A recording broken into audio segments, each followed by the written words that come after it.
Olá pessoal, tudo bom? Hoje eu vim falar aqui um pouquinho de um hobby que eu tenho, né?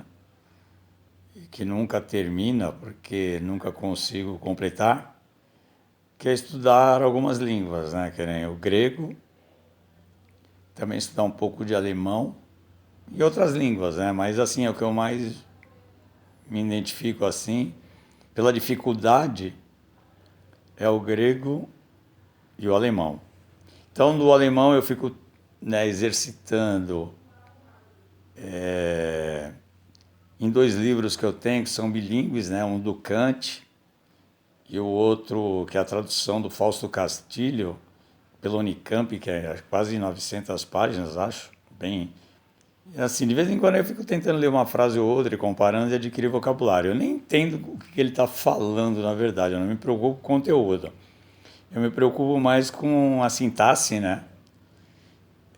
Como que ela é armada, né? Como que é a leitura, porque o grego e o latim também, que é outra que eu também me interesso um pouco, e nunca domino, você está falando, sou bem fraco nisso. Então eles são línguas que a gente fala assim, né, que tem uma outra estrutura diferente da língua portuguesa, né? Normalmente se fala assim que nem nós temos sujeito, verbo e predicado.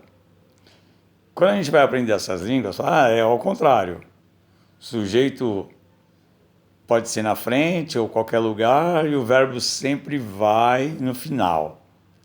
Mas nem sempre é assim, é uma coisa complicadíssima. Por exemplo, ler o alemão é como se você ficar montando pecinhas, né? A não ser que você treine muito e tenha um domínio. E o grego também, com frases curtas, você domina melhor. Eu tento ler um texto de Platão também, né? Ou de Aristóteles. Mas assim, é mais para treinar, que nem eu falo, nem me interessa se você me perguntar, se vocês me perguntarem o que está dizendo o livro, eu nem sei. Porque assim, eu fico preocupado como que faz os arranjos, como eu falei, da sintaxe, né? Das palavras. Então, eu vou ver se eu consigo mostrar para vocês aqui um de grego, né? São dois livros. Esse daqui, ó, é o de prática, quando eu estudei no Mosteiro de São Bento. Tá vendo prática? Que é do Henrique Murásco. E eu fiquei no mosteiro, eram 3 semestres, né? Eu fiquei 5. Ficava perdido, às vezes não entendia nada lá, né? Tinha hora, e aí eu estudei muito em casa. Aí eu adquiri um pouquinho mais de domínio, mas nem tanto. E esse eu estudei muito, mas não entendo tanto, porque quando vai nos verbos, imagine, em português já é difícil. Isso aqui é a teoria, que eu adoro. É incrível como eu adoro gramática. E na verdade esse curso ele é meio antigramatical, ele acha que a gente não deve aprender pela gramática. Mesmo os cursos que vai fazer de inglês, francês, ele fala, não, você não pode se fixar na gramática, você tem que ouvir. Mas eu sou um cara de querer entender, né? Então eu adoro isso, desde a formação da palavra, sufixos, as desinências. Hoje eu não estou tão treinado, mas tinha uma época que eu ia montando a palavra até ela chegar lá com as suas aglutinações, né? Os seus encontros consonantais, os seus encontros vocálicos, ou seja, a gente aprende muito essa coisa, né? Então eu quero dizer assim, que nem esse texto aqui, esse livro de teoria, eu conseguiria dar um curso inteiro dele, mas com livro, evidentemente, inteiro, né?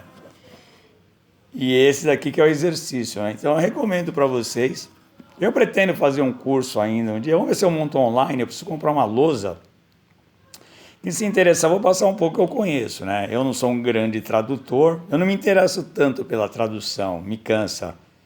Mas que nem às vezes aqui eu consigo já ler uma página de grego, duas. Que nem tem um livro aqui que muito tempo eu venho, olho sempre, então eu consigo ler quase tudo, né? Também do Kant, também alemão, algumas coisas eu entendo, outras não, mas a maioria eu entendo, eu já tenho um vocabulário para ler. O duro é a sintaxe, às vezes eu não consigo, né? A tradução não bate, eu discordo, porque os caras inventam muito também, sabe? Os caras tentam fazer um texto agradável, se for muito seco, né? Fica feio o texto, porque as línguas não são línguas analíticas, né? Então, o que acontece? É uma língua meio seca, ela não tem tanto uma beleza. Eu até agora estava pensando, né, que eu adoro ler Schopenhauer, ou Schopenhauer, em português, evidentemente, e é uma leitura tão que corre tão bem, né? Eu parabenizo os tradutores dele, mas na verdade o alemão é uma língua meio truncada, né? Uma língua meio seca, como o grego e o latim, né? Ela, por conta dos casos, né? Eu venho falar disso depois, tá bom, pessoal? Só vim aqui bater um papo com vocês, contar, eu não entendo nada, é apenas um prazer, é meu hobby. Um abraço para vocês, tchau, tchau.